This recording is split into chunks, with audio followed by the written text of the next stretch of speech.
ওরে যুবক, 5 ওয়াক্ত নামাজ তুমি পড়বা, শরীয়তের ফরজিয়াতগুলো আদায় করবা,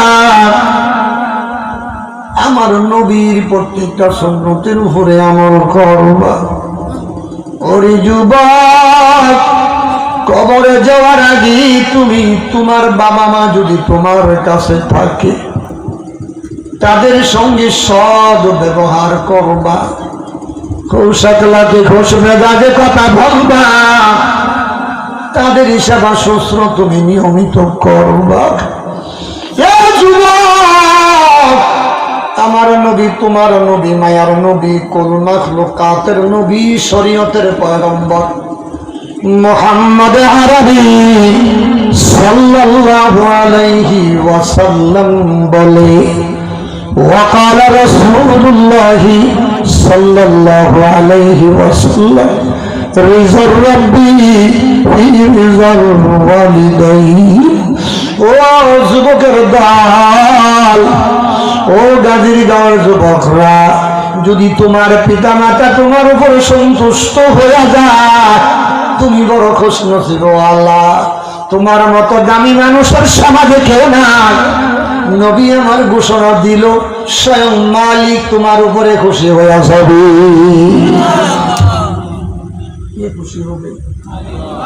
আল্লাহর গোলামি করার পরে যদি তুমি তোমার বাবা মাকে তোমার উপরে সন্তুষ্ট রাখতে পারো, নবী আমার বলে ওয়াসাকাতু, নবী আমার বলে রিজর রব্বি ফি রিজল ওয়ালিদাইন। যদি তোমার পিতা মাতা তোমার উপরে রাজি হয়ে যায়, সন্তুষ্ট হয়ে যায়, স্বয়ং মালিক তোমার উপরে রাজি হয়ে যাবে। ওয়াসাকাতুর রব্বি ফি সাকাতিল ওয়ালিদাইন। ওরে কপাল ফোড়া যুবকের দল, মদখুর গাঁজাখোর জুয়ারু, দেখো জুয়ারু যুবকের দল, যারা জুয়ার আড্ডায় বসে জুয়া খেলো তারাই বেশি বাবা মার সঙ্গে নাফরমানি করো। চুরি করে ঘর থেকে টাকা আনার জন্য, ডাকাতি করে মায়ের টাকা বাবার টাকা আনার জন্য তোমরাই বেয়াদবি করো। জুয়া খেলে যারা বেয়াদবি করে বেশি বাবা তারা। এই যুবকের দল, পরওয়ারদিগার আলমের ব্যাপারে আমার নবী বলে ওয়াসাকাতুর রাব্বি ফি সাকাতিল ওয়ালিদাইন। যদি তোমার কোনো আচার আচরণের কারণে তোমার মা বাবা তোমার উপরে অসন্তুষ্ট মুহূর্তের জন্য হয়ে যায়, সাথে সাথে মালিক তোমার উপরে অসন্তুষ্ট হয়ে যাবে। কোন আমলের বিনিময় ওরে বাবা কিয়ামতের দিন তুমি রক্ষা পাইবা না।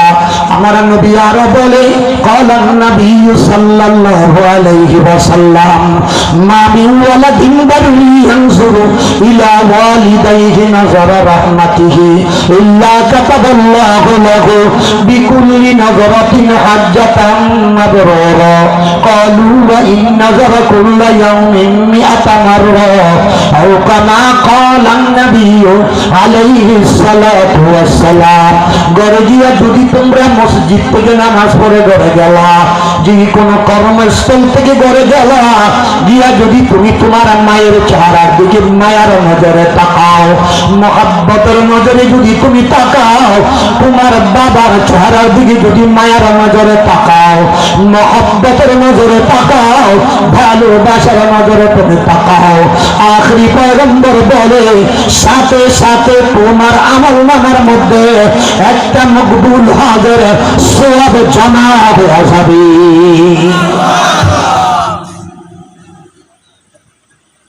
আফসোস, এখন তো বহু ছেলেরা মায়ার নজরে তাকাবে তো দূরের কথা, ঘরে গিয়েও সে আগুনের মতন গরম হয়ে যাবে, সাত সাত সাত সাত করে না। এরকম যুবক আপনাদেরই এলাকায়, গাজীগাঁও নাও থাকতে পারে, কোনো কোনো এলাকায় আছে। নবী বলে যদি একবার তাকাও একটা হজের সওয়াব। সাহাবায়ে কেরাম জিজ্ঞাসা করে, ইয়া রাসূলুল্লাহ, একাধিকবার যদি তাকায় তাহলে কি হবে? আখেরি পয়গম্বর বলে 100 বার যদি তুমি তাকাও 100টা কবুলিয়াত হজের সওয়াব তোমার আমল নামার মধ্যে জমা হয়ে যাবে। মা বাবার সাথে ভালো ব্যবহার করতে রাজি কে কে? নারে তাকবীর, আমিন। হাত নামান। দোস্ত, মা বাবা নাই, কবরে তো এই গুরুস্থানে গেছে, কোথায় গেছে? গুরুস্থানে চলে গেছে রে যুবক, তোমারও সিরিয়াল আইতেছে। এই যুবক, দুনিয়াতে আসার জন্য সিরিয়াল শর্ত, যাওয়ার জন্য কোনো সিরিয়াল শর্ত নাই। বাবা দুনিয়ায় থাকে ছেলে চলে যায়, মা দুনিয়ায় থাকে মেয়ে চলে যায়, বাবা দুনিয়ায় থাকে নাতি নাতনি চলে যায়। দুনিয়াতে আসার জন্য সিরিয়াল শর্ত, দাদা না আসলে বাবা আসবে না, বাবা না আসলে ছেলে আসবে না, ছেলে না আসলে নাতি আসবে না।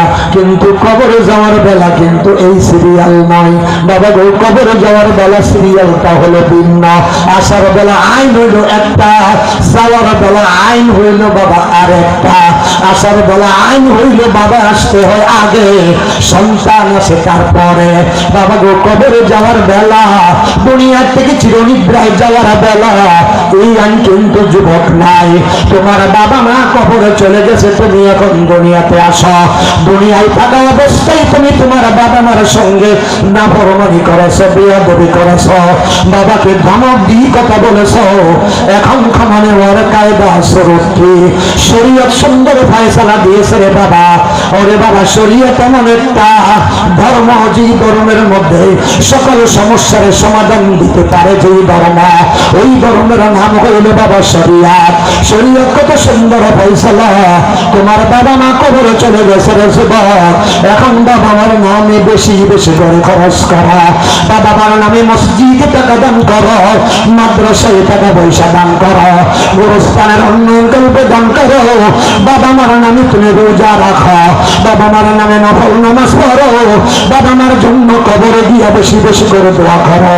পরে আরে দিদের আলা, আমার বাবা মা থাকা অবস্থায় নিয়ামতের কদর করতে পারি নাই, আমার বাবা মা কবরে চলে গেছে, আমি আমার বাবা মার নামের উপরে 5,000 টাকা 10,000 টাকা দিনের রাস্তায় আল্লাহর রাস্তায় দিলাম, দয়া করে আমার বাবা মারে মাফ করো।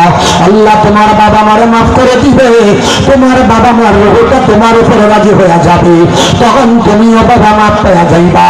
এই সুরে তৈল দুনিয়ায় থাকা অবস্থায়, তুমি দুনিয়ায় থাকা অবস্থায় কবরে যাওয়ার আগে আমার নবী, মায়ার নবী, দয়ার নবী, করুণা লোকাতের নবী, শরীয়তের পয়গম্বর বলে, যত গুনাহ তুমি করলা আত্মা ইবনিনা জাম্বিকা মাল্লা জম্বালা, কবরে যাওয়ার আগে তুমি তওবা করো, বেশি বেশি করে তওবা করো। তওবার দ্বারা আল্লাহ তোমার জীবনের সমস্ত গুনাহগুলি মাফ করিয়া দিবে।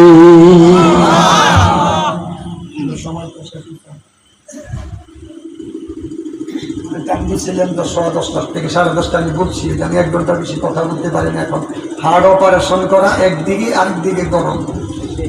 এখন আপনাদেরও বোধ কষ্ট হইতেছে, কারণ প্রধান মেহমান যদি এখনো আসে নাই, আর 2-4-10 মিনিট কথা বললে কষ্ট হইব? কষ্ট হইব? কতক্ষণ থাকবেন আপনারা? ফজর পর্যন্ত কে কে রাজি? ফজর পর্যন্ত তাকবীর, হাত নামান। আস্তে যে বলার অভ্যাস নাই, ভলিউম ধরলেই তো ফুল হইয়া যায়। এটাই মন একটা ভলিউম দিয়ে আল্লাহ আমারে বানাইছে, এটা হাত লাগাইলেই ফুল, মাইকও বইলেই ফুল।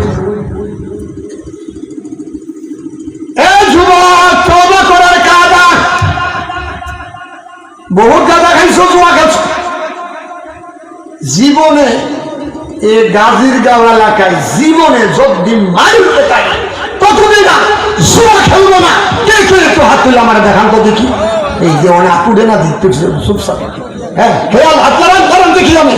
হে আল্লাহ, জীবনে জুয়া খেলবো না, নামাজ ছাড়বো না, বাবা মার সঙ্গে নাফরমানি করবো না। আল্লাহ আপনি মাফ করেন, আমি হাত না। এবার খবর আছে, এবার খবর আছে। যারা জুয়া খেলবার খবর আছে, খবর আছে, এইবার খবর আছে। মনে মনে খালি কইতাছে, হুজুরে খালি জুয়ার কথা ককা, হুজুরে কি কইয়া দিল নাকি? তাই যুবকদের মধ্যেই একটা রূপ, বহুত বাবা বুড়ির রূপটা, জুয়া আর ফেসবুকের রূপ আছে কি নাই? আমনে তো খালি গাজীর গাঁও না, অন্য এলাকায় আছে কি নাই? এই জন্য এটার উপরে বেশি যুবকদেরকে উদ্বৃত্ত করে যুবকদেরকে আমি বলি, তোমাদের গুনাহ মাফ, তোমরা সবচেয়ে বড় ওলিউল্লাহ আজকে তওবা করবা। হে আল্লাহ, জীবনে আর গুনাহ করিব, আগামী কাল থেকে ফজরের নামাজ ছাড়িব না। রাত্রেবেলা হয়ে গেছে, রাত্রেবেলা লাভটা শোনেন, লাভটা এখন তওবা করছেন, ফজরের নামাজ পড়েন না, রাত্রে মরে গেছেন। আল্লাহর নবী বলে এই তওবা করে ফজরের নামাজ পড়তে পারেন নাই, আগেই মরে গেছেন, আল্লাহ তাআলা আপনাকে 10 দুনিয়ার সমান একটা জান্নাতের মালিক বানায়া জান্নাতে পাঠায়া দিবে। খুশি না বেদা? খুশি না বেদা? খুশি থোড়া না পুরা? কেউ দাদা পুরা থোড়া না পুরা? যদি অন্থুরা কবরে গিয়ে খাইবেন খালি মুরা। খুশি পুরা জান্নাত দিয়া তওবা আমরা করে যাব। নবী বলে যখন তুমি তওবা করবা তাইবু মিনাজ জামবি কামাল্লা জামবালা, তুমি যখন তওবা করবা তোমার গুনাহগুলি আল্লাহ তাআলা এমন ভাবে মিটাইয়া দিবে, আগুন যেমন লাকড়িকে অস্তিত্বকে মিটাইয়া দেয়, ছাই বানায়া দেয়, তেমনি ভাবে তওবাই মানুষের গুনাহগুলোকে এমন ভাবে মিটাইয়া দেয়, গুনার কোনো আর অস্তিত্বই থাকে না। সে যেন জীবনে কোনোদিন গুনাই করে নাই। এই সুযোগ আমার আল্লাহ পাক দিছে, আপনাদেরকে ছাড় দিতেছে, সুযোগ দিতেছে তওবার। কতক্ষণ? মৃত্যুর গড়গড়া গলায় আসার আগ মুহূর্তের পর্যন্ত, 100 বছর 150 বছর নয়, মৃত্যুর গড়গড়া আসার আগ পর্যন্ত। আপনি যখন দেখেন প্রত্যেকটা মানুষের পিছনে আল্লাহ তাআলা 20 জন করে ফেরেশতা নিযুক্ত করেছে আপনাকে আমাকে পরিচালনা করার জন্য। বলেন সুবহানাল্লাহ। আল্লাহর পবিত্র কোরআনে বলে লাহু মুআক্কিবাতুম মিন বাইনি ইয়াদাইহি ওয়া মিন খালফিহি ইয়াহফাজুনাহু মিন আমরিল্লাহ। আল্লাহ 20 জন ফেরেশতা, ডাইনে বামে সামনে পিছনে 20 জন ফেরেশতা নিযুক্ত আমাকে আপনাকে পরিচালনা করার জন্য, যাতে আমরা কোনো বিপদগ্রস্ত না হই। 2 জন ফেরেশতা নেকি আর বদি লেখার জন্য, কিরামান কাতিবিনা ইয়ালামুনা মা তাফআলুন। 2 জন ফেরেশতা 2 কাঁধে আল্লাহ বসায় হুকুম দিয়েছে, একটা নিয়ম হয়েছে 2টা, একটা নিয়ম হয়েছে হুকুম একটা। ডান কাঁধের ফেরেশতাকে বলেছে আমার বান্দা যখন কোনো নেক আমল করে সাথে সাথে নেকটা লিখবে তো লিখবে, একের পরিবর্তে 10টা লিখবে। বলেন সুবহানাল্লাহ। মালিকের কত মায়া। আমার মালিক বলে যখন একটা নেকি করবে ও ফেরেশতা আমার বান্দার আমল নামার মধ্যে 10টা নেকি জমা করে দিবা।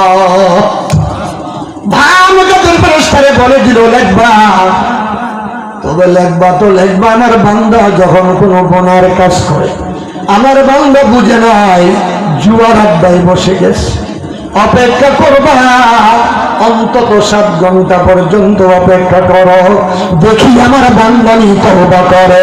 যদি তার ভিতরে তওবা করে আমি আল্লাহ আমার বান্দার গুনাহগুলি মাফ করিয়া দিব।